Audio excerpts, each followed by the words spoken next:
Пайгамбарыбыз саллаллаху алейхи ва салламдын bir hadisin, osiyatın sizler menen bölüşүүнү туура көрүп отурам. Алда болсо Пайгамбарыбыз "Мен асбаха минкум аминан фи сирбихи, муафан фи джасадихи, ва индаху тааму яумихи, фекааннама хизат лаху дуния би хазафириха."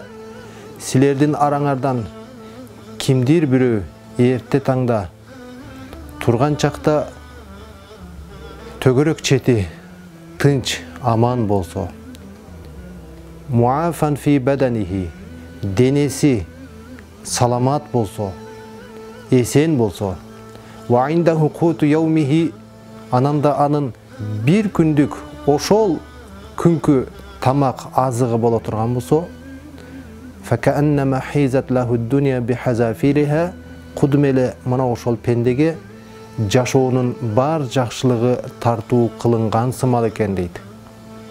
Ушул хадисте байкап көрсөк, 3 нерсе камтылып жатат. Биринчиси тынчылык, экинчиси эсенчилик, үчүнчүсү токчулук.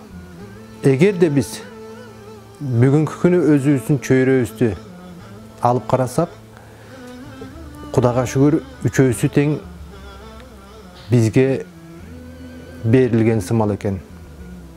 Тынчылыгыбыз да бар, Кудайга шүгүр. Ошол эле учурда алыскы, жакынкы өлкөлөрдү алып карасак, алар тынчылыкка жетпей эртели кеч ызычуу менен жашап келет. Ал эми эсенчилик дей турган болсок, мына үстүбүздөгү пандемия дейбизби, же ковид дейбизби, же башкасы болсун, мына ошолордон Кудайга шүгүр бир аз да болсо жеңилдеп, Кудайым дагы да болсо биротоло ошондон кутулуп, анан да болсо мына ошол аралыкта көзү өтүп кеткендерди Кудайым өз рахматына алган болсун. Албетте, үчүнчүсү бул валаху куту яумихи, азык-түлүк. Азык-түлүк жаатынан деле кээ бир өлкөлөргө окшоп артта калган жерибиз жок. Ал учурда бизге бир гана ошол үчөөсүн Кудай Таала берип койгон болсо, ага бизге жүктөлгөн маселе ал шүгүрчүлүк. Ал эми шүгүрчүлүк дегенде вала ин шакартум ла азиданнакум, садакаллахул азим. Эгерде силер шүгүр кылсаңар, дагы да арттырып беремин дейт. Буга чейин бир эскерип кеткенибиз бар. Те Африка өлкөлөрүн алып карай турган болсок, мезгилинде ошолордун тагыраак айтканда Сомалини алып карайлы.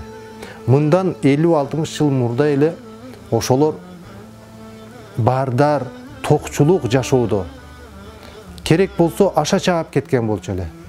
Бирок мына бир кылым өтпөстөн бүгүнкү күнү каракчылык менен ачкачылыкты башынан өткөрүп жатат. Кудайым жеңилдигин берген болсун. Кээ бирөөлөр айтат, тарыхчылар, ошолор ушунчалык мас болуп, аша чаап көөп кеткендиктен бүгүнкү күнү ошол көргүлүктү көрүп отурат дейт. Андыктан биз да бүгүнкү күнү Кудай Таала жогоруда айткан хадистегиндей жакшылыгына толугу менен бөлөп койгон экен. Ал учурда бир гана шүгүр кылайлы. Кудай Таала мына ошол шүгүр кылуучулардан төгөрөк четибизди өзүбүз эле эмес, кошуна өлкөлөр менен тынч аман жашашты.